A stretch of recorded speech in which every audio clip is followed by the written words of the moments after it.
તો વિધાનસભાનું બજેટ સત્ર ચાલી રહ્યું છે, જો કે એની વચ્ચે હાર્દિક પટેલે ગંભીર ભૂલ કરી. ચૂંટણી બાદ 3 વર્ષે પણ ધારાસભ્ય વિધાનસભાની કાર્યવાહીથી અજાણ હોવાનું લાગી રહ્યું છે. હાર્દિક પટેલ દ્વારા બિલ રજૂ કર્યા સમયે દાટ વાળવામાં આવ્યો.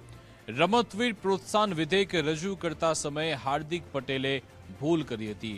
પ્રસ્તાવના વાંચ્યા બાદ શરૂઆતમાં જ બિલ પરત ખેંચવાની વાત હતી.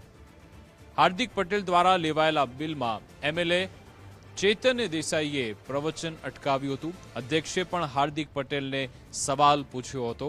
તો બજેટ સત્ર દરમિયાન આખું આ પ્રકરણ થયું, જેમાં બિલ પાછું ખેંચવા માંગતા હોવ તો પછી ચર્ચા થઈ જ ન શકે તેવું કહેવામાં આવ્યું હતું. ચર્ચા ચાલુ રાખવા માંગતા હોવ તો પછી સહમતિ માંગવામાં આવી હતી. આખું આ પ્રકરણ આજે વિધાનસભામાં થયું.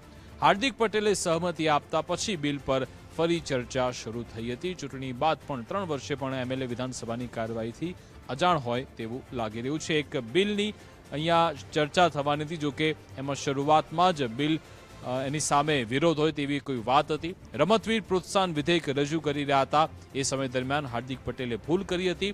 પ્રસ્તાવના વાંચ્યા બાદ શરૂઆતમાં જ બિલ પરત ખેંચવાની વાત હતી, એટલા માટે જ અન્ય ધારાસભ્ય એમને ટપાર્યા હતા અને કહ્યું હતું કે આ રીતે વાત ન થઈ શકે. જોકે અધ્યક્ષે તેમને સવાલ પૂછ્યો અને પછી હાર્દિક પટેલે સહમતિ આપી અને પછી બિલ પર ચર્ચા શરૂ થઈ.